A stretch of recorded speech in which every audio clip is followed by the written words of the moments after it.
इथे बघू शकता आपण मिक्स भाजी करत आहोत आणि मी इथे मिक्स भाजी साधीच करणार आहे, जास्त काही त्याच्यात टाकणार नाही आहे. मी तेल टाकून घेतलेले आहे. आता त्याच्यात जिरे टाकले आणि मिक्स भाजी बघू शकता तुम्ही. इथे मी सगळी मिक्स भाजी एकत्र करून धुवून घेतली आहे स्वच्छ.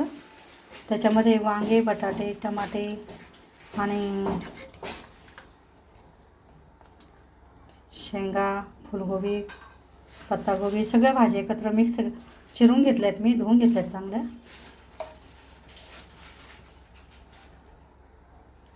आता आपण 2 चमचे मसाला टाकून घेऊ. लाल तिखट मसाला 1 चमचा, लाल तिखट 1 चमचा, गरम मसाला 1 अंबाडी मसाला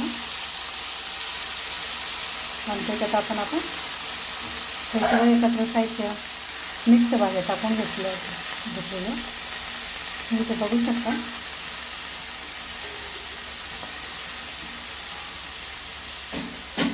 आपण ही भाजी काय थोडीच करायची असते. आपण ही भाजी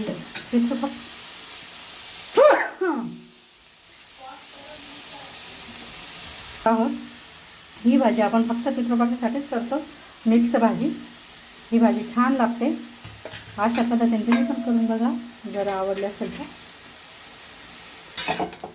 आणि तिला थोडी वाफवून घ्यायची 10-15-20 मिनटं. आणि तुम्हाला पातळ करायचं तर तुम्ही पाणी टाकू शकता. मी काही पाणी टाकत नाही, थोडं असं वाफवून घेते. आमच्या घरात अशीच आवडते सगळ्यांना. ती तोंडी लावण्यासाठी असते, त्याच्यासाठी आपण पितृपक्षासाठी आपण बऱ्याच भाज्या करत असतो.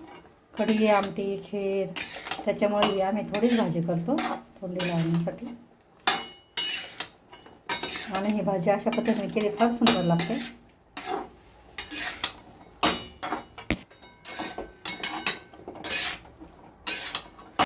त्याला 15-20 मिनटं आपण आता वाफवून घेऊ झाकण ठेवून.